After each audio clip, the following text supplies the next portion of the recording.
Ladies and gentlemen, the Bond Villain Starter Kit.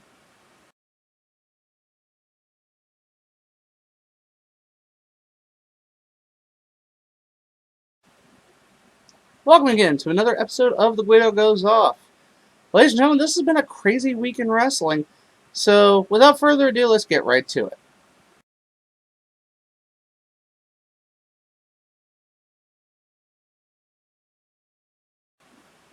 Easily the biggest news of the week comes on Tuesday when WWE announced that due to violations of the wellness policy, Roman Reigns had been suspended for 30 days. Later that day, he took to Twitter apologizing to WWE, his family, friends, and fans. It has, however, been reported that WWE knew about it prior to knew about the policy violation before the Money in the Bank pay-per-view, which more than likely led to his loss at Money in the Bank. And while a lot of fans have had a field day with this, posting memes everywhere, trust me, they've been funny, most of Roman's diehard fans still haven't turned their backs on him and continue to pledge their support. My personal opinion on this is this couldn't come at a worse time. It is honestly a slap in the face. For the past 2 years, Vince McMahon has been pushing Roman Reigns against the will of Triple H, a good portion of his creative team, and probably against his better judgment. I've reported several times that Roman Reigns is a perfect storm of what Vince has always wanted in a superstar. Good-looking guy from a family that has been loyal to him, and just looked good. The simple fact is that he was on top of the world. And then he did this. I mean, yes, it's wonderful that he owned up to it, which every man should do, every man, woman, child should do when they make a mistake, is own up to it. But this is a slap in the face to Vince McMahon, who, against honestly better judgment, pushed Roman Reigns to the top, making him, as he liked to say, the guy. Where is he going from this? Honestly, I don't see Roman getting a title shot, a shot at being the face of WWE for a long time to come. Like I said, this was clearly, yes, Roman Reigns has made a mistake. He's only human. I understand that, but still, you are told by your boss to be the guy. You are the top of the card. You are the top personality in WWE, and then you go do something stupid. I mean, granted, this isn't on par with Victory Road 2011 Jeff Hardy, but still, a huge slap in the face. And I agree that Roman should be ashamed of himself.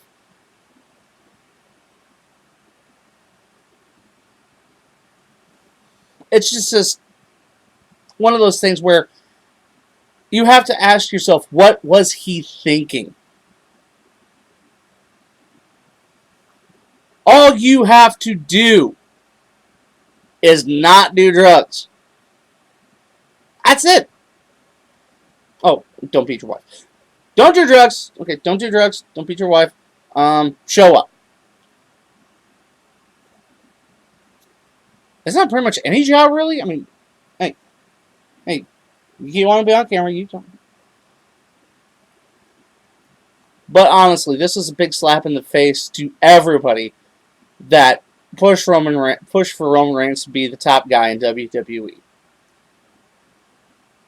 Am I going to fault him for being human? No. Am I going to fault him for making a mistake? No, I shouldn't. Am I going to fault him for the fact that he screwed up at the worst possible time when he's at the apex of his career? Where, the point where people work for 20 years and still never get to? And it's just all, you bet your ass I'm pissed. I may not be Roman Reigns' biggest fan, but after this, he pissed on Vince McMahon. Literally pissed on him. And I think what he did is pissed away any opportunity of getting back to the top of the mountain in WWE. And if you're a fan of his, be a fan of his, I'm all for it. But honestly, he pissed on you as well.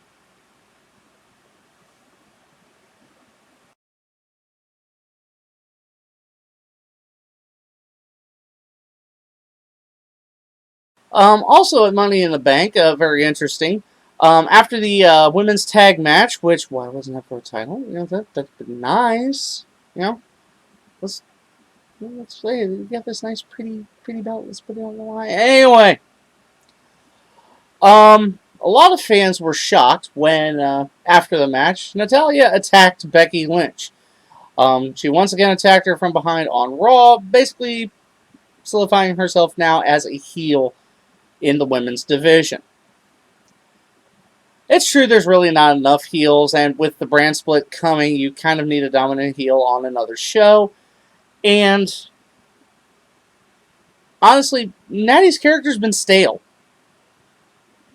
I mean, I don't know if you guys watch Hollywood Divas, but I watch it. They kind of make her look like the mother hen on that show, all you know, all matronly and protective. Seriously, be a badass. I'm all for it. And honestly, I kind of take personal responsibility because when I saw her at the live event I went to, I did mention that the Dark Side Hound had kitchen sink cookies. So, I'm sorry. I'm sorry. Now, interestingly enough, that was not the original plan. According to insiders, the original plan was to turn Becky heel. The reason for the switch has still not been fully explained. But I'm not gonna lie, Becky is very popular right now, and her character is very popular right now. Even though I don't agree with the always a bridesmaid crap that they're feeding her. It's just her look, her spunkiness, her her energy. She's awesome where she is right now. I mean, yes, I'd like to see her become champion. And who wouldn't? Oh yeah, those other people. But I'm not gonna lie. Nattie's character has been stale, and this could be the jump start it needs. I did hear some rumors floating around that she wasn't going to be with WWE much longer. Um, thankfully, these are just, from what I understand, these are just rumors. Um, as they're currently filming Total Divas, and they're, you know, changing up her character. They wouldn't. I don't think they'd change up her character if they were going to let her go. So I want to say kudos on the heel turn. It feels so good to be back.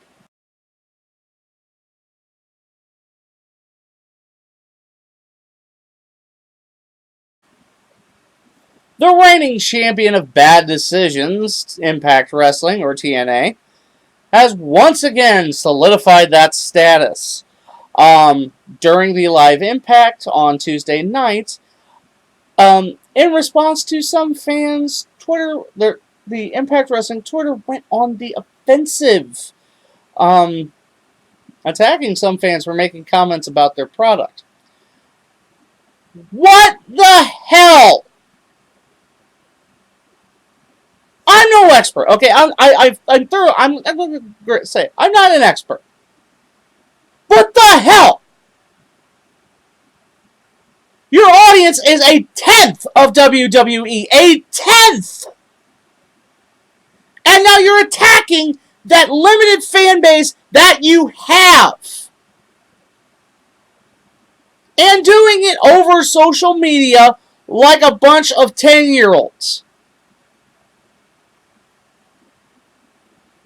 You're in enough hot water as it is, as a company with a threat of a looming sale, with attendance in the crapper, having to cancel tours, and now you do this shit. Don't bite the hand that feeds you. Idiots. Stupid idiots. That's why Jericho doesn't work for you, because you're stupid idiots. So hardly anybody works for you. And seriously.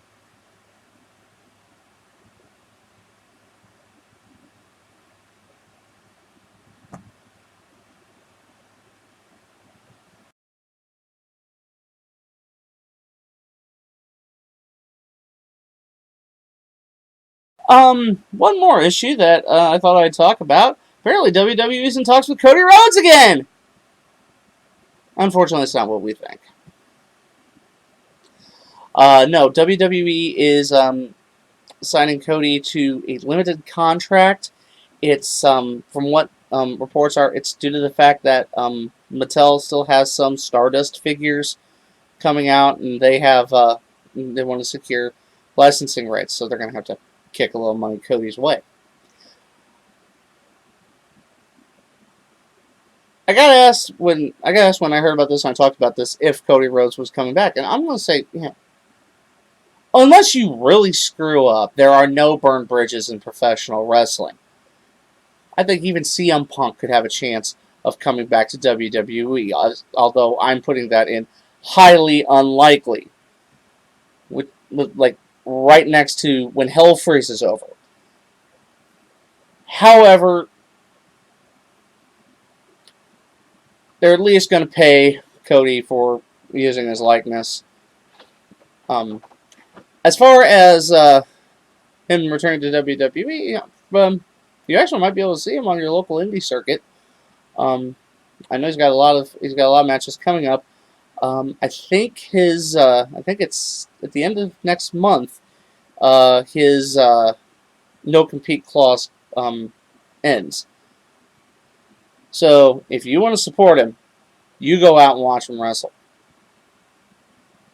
If I find out he's going, I'm there. I'm there. He's a great talent. It's a damn shame they quit. You know, Rising probably about to get a better opportunity, but still,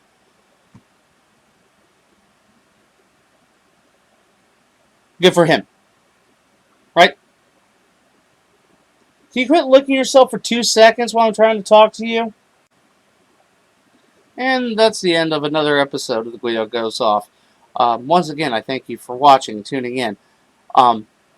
If you want me to talk about some stuff, go ahead and let me know in the comment section or on my Twitter at OUR_man_Guido.